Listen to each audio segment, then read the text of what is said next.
Someone at the barbecue asked my boyfriend who he'd date if not me. He pointed at my best friend and said, "Brittany, obviously." Obviously?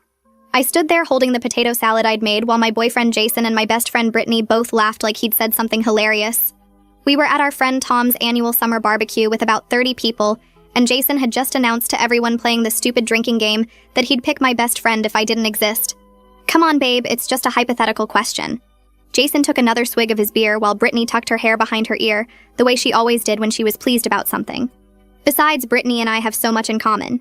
It makes sense. No offense, babe, but she doesn't nag about video games or get stressed about work stuff. Brittany giggled and touched his arm. Stop it, you're making me blush. She was loving this attention in front of everyone. But yeah, we do vibe really well. Remember that concert last month? The concert I couldn't attend because I was working overtime to afford Jason's birthday present. You two went to a concert together? I asked, and several people looked surprised. Jason rolled his eyes. You were busy like always. Brittany stepped up. That's what friends do.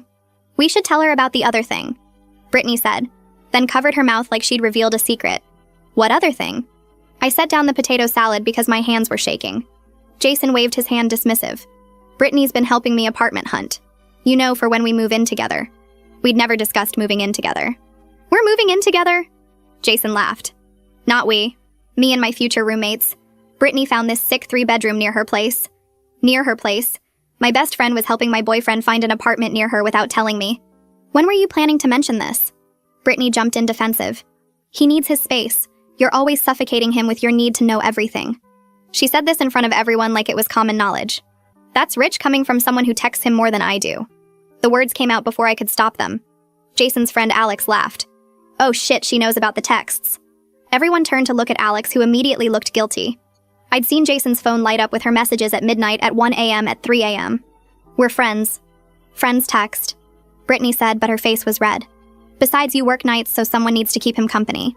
Tom's girlfriend Lisa pulled me aside. Hey, maybe we should go inside for a bit.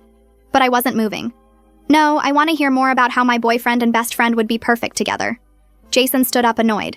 See, this is why I said Brittany. She doesn't make everything a drama. He walked over to the cooler for another beer. You're exhausting sometimes. Brittany's just easier. Brittany nodded, supportive.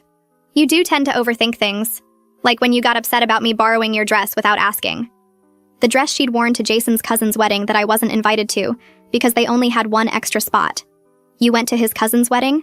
People were really uncomfortable now, but Jason and Brittany seemed oblivious. You were working. Again. Someone had